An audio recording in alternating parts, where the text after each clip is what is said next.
When people talk about CRNA income, the conversation usually stops at average salary.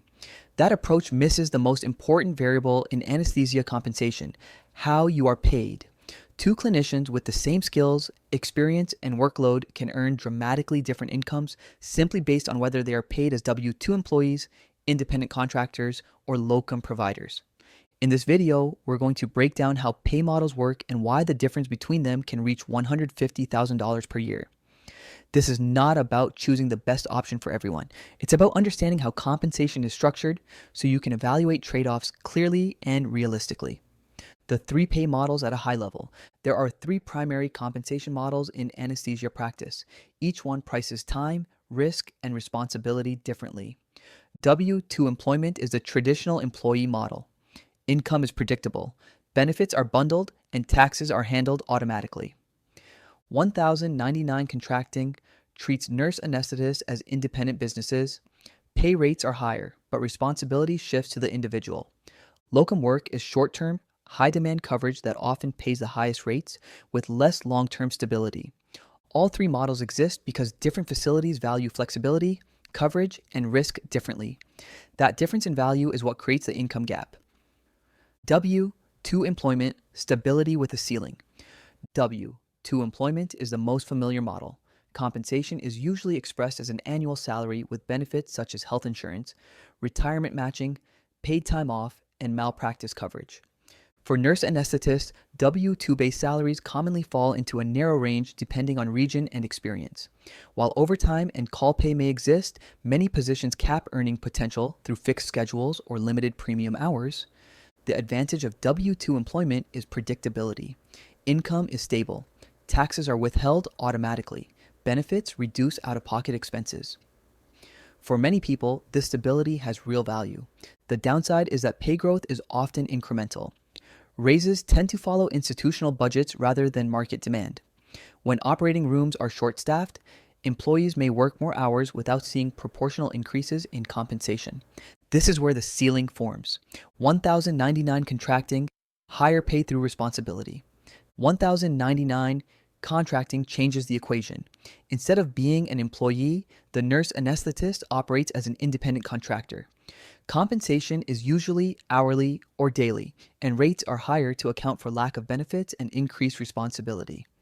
Hourly rates in 1099 arrangements often exceed W-2 equivalents by a wide margin. This is because facilities are paying for coverage without long-term obligations. They are buying availability and expertise, not employment. With higher pay comes additional responsibility. Contractors handle their own taxes, retirement planning, health insurance, and malpractice arrangements. Income is less predictable, and work may depend on contracts rather than guaranteed schedules. However, this model allows income to scale directly with demand. When coverage is scarce, rates increase. When facilities need flexibility, contractors are paid to provide it. This is one of the key drivers behind large annual income differences. Locum work. Pricing, urgency, and scarcity. Locum work represents the most extreme version of demand-based pricing. These positions exist because coverage is urgent. Vacancies must be filled. Operating rooms cannot function without anesthesia services.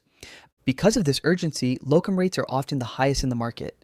Daily rates, travel coverage, housing stipends, and premium hourly pay are common. In high-need areas, annualized earnings can exceed traditional roles by six figures. The trade-off is instability. Locum work is temporary by design. Assignments end, schedules change, long-term planning requires flexibility and tolerance for uncertainty. For nurse anesthetists who value income maximization and are willing to accept variability, locum work can significantly outpace other models. Why the $150,000 gap exists. The income gap is not driven by skill differences. It is driven by how the market prices coverage. W-2 employment prices consistency. 1099 contracting prices flexibility. Locum work prices urgency. When you compare these models over a full year, the difference compounds. Higher hourly rates, premium shifts, overtime eligibility, and demand-based pricing stack on top of each other. A nurse anesthetist working a standard W-2 schedule may earn a solid, predictable income. Another working a mix of 1099 contracts or locum assignments may earn $100,000 to $150,000 more simply by operating under a different pay structure. This gap is structural, not theoretical. taxes, benefits, and the net income question. One common misconception is that higher gross pay automatically means higher take-home pay. That's not always true. W-2 employees receive benefits that have real monetary value. Employer-sponsored health insurance, retirement matching, and paid time off reduce expenses and increase effective compensation. 1,099 contractors and locum providers must account for these costs themselves. Taxes are higher without proper planning. Benefits must be purchased privately. However, higher gross income creates opportunities for strategic tax planning, retirement contributions, and business deductions. Net income depends on how well the model is managed, not just the rate. Understanding net income requires looking beyond the paycheck. At this point, if you're finding this breakdown helpful and you want more clear, data-driven explanations of how nurse anesthesia careers actually work, consider subscribing to Wise CRNA. The goal here is to help you make informed decisions, not sell a one-size-fits-all answer. Lifestyle trade-offs and burnout risk. Income is only one variable. Pay models also affect lifestyle. W-2 roles often offer predictable schedules and built-in time off. 1,099 and locum work may involve irregular hours, travel, or extended shifts.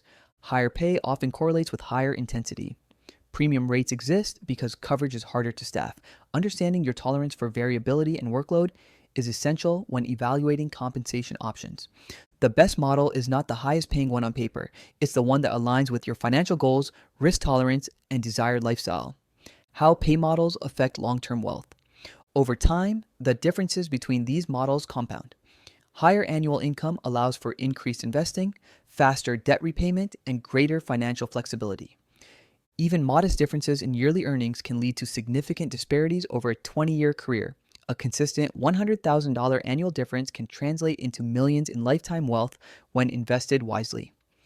This is why understanding compensation structure early matters. Decisions made in the first few years can shape long-term outcomes far more than most people expect.